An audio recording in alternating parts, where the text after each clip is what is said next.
ఎంపీలని ఇచ్చేస్తున్నారు, ఎంపీలని ఎమ్మెల్యేలుగా ఇచ్చేస్తున్నారు కన్నా నియోజకవర్గం. అంటే మా ముఖ్యమంత్రి గారి లక్ష్యం రెండోసారి ప్రభుత్వాన్ని అధికారంలో తీసుకురావాలి.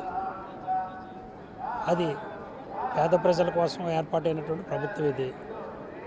వైఎస్ఆర్ కాంగ్రెస్ పార్టీ ప్రభుత్వం కాకుండా వేరే ఏ ప్రభుత్వం వచ్చినా కానీ ఈ సంక్షేమ పథకాలు పొందుతున్నటువంటి పేద ప్రజలు ఇబ్బంది పడతారన్న ఉద్దేశంతో ఏదో అలా ప్రభుత్వాన్ని తెచ్చుకోవాలనే ఉద్దేశంతో కొన్ని మార్పులు చేర్పులు జరగడం అనేది వాస్తవం.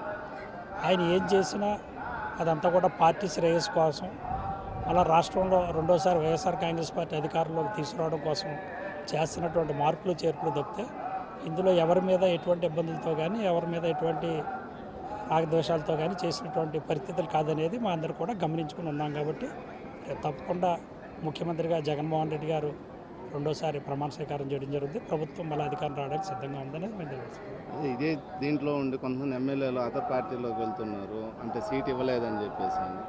అది మరి నా వరకు అయితే అలాంటి ఆలోచన అయితే లేదు, కానీ మిగతా ఎమ్మెల్యేలు పరిస్థితి ఏంటనేది నాకు పూర్తిగా అవగాహన లేదు. నా వరకు అయితే అలాంటి ఆలోచన లేదు. నేను జగన్మోహన్ రెడ్డి గారితో పాటు వైఎస్ఆర్ కాంగ్రెస్ పార్టీలోనే కొనసాగాలన్న ఆలోచనతో ఉన్నాం. ఆయన ఆదేశాల ప్రకారం మేము పనిచేస్తాం.